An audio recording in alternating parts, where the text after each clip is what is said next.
There's a brutal truth to filming weddings that our couples honestly never see, nor should they see, but we as filmmakers feel deep in our soul.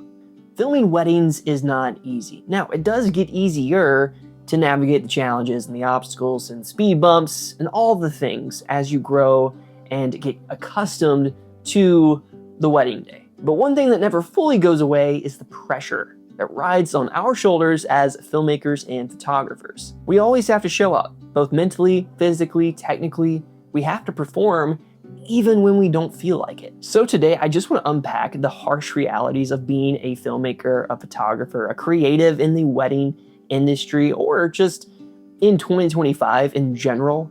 Some of the pain points, some of the struggles and things that we have to endure, and how I've been able to really see the other side of a lot of these challenges. So the first brutal truth of being a wedding professional is you have to lean into the punches. Now you'll get punched, beaten, burned metaphorically, but sometimes literally, because someone, somewhere, someday thought, you know what is a good idea? Let's combine alcohol and fire. Nothing can really go wrong there, right? But wedding days really throw punches at you from so many different angles. And instead of flinching when that punch comes, lean into it. And some of these punches can be maybe the photographer's just not really that great to work with, or maybe the videographer's not that great to work with. And you're having to deal with creative conflict on the wedding day. Maybe your audio recorders fail. Maybe a guest steps in front of you during the first kiss of the ceremony. The lighting conditions change every 5 minutes, from direct sunlight to overcast. The timeline shifts and now you only have 5 minutes for couples portraits opposed from 30 minutes. Or worse, the photographer just takes the couple without actually letting you know. Now, these moments are incredibly frustrating, but they come with the territory. And a few ways that you can navigate and adapt to these situations is, first and foremost, mastering your camera.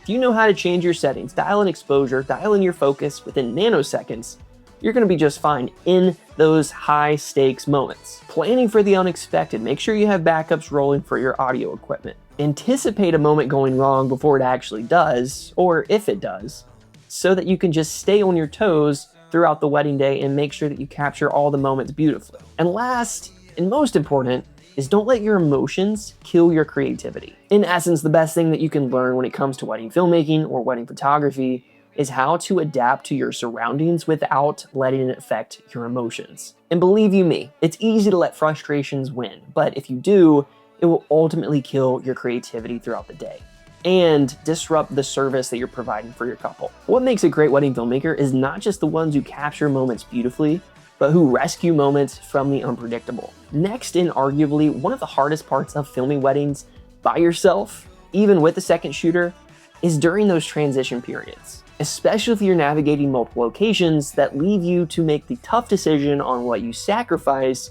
and what you capture. Most notably is the transition from the ceremony to the reception. You gotta get all your tripods, hunt down your audio recorders, you gotta get prepped for the speeches, introductions, but you also have to capture family and couples portraits. This is where having a second shooter is a winning strategy, because you can delegate. You can have your second shooter get set up for reception while you capture the family and couples portraits. But if you don't have a second shooter, there are ways you can navigate a wedding day and eliminate some of those stressors during the transitions. Number one is gonna be to arrive early. Get to the venue at least an hour before you're scheduled to be there. Set up your lights, get your tripods in order. That way, when those moments do arrive, you're already set and you don't have to worry about it. Be minimal and efficient. Have everything that you need on you at all times. Extra batteries, audio recorders, a spare lens, an extra camera body just in case.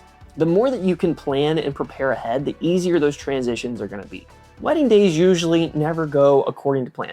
And that 30 minutes that you once had to take the couple out during sunset now turns into 5. And you can't spend those 5 minutes huffing and puffing and complaining to the planner. You have to take them, and you have to utilize every single second in order to get what you need.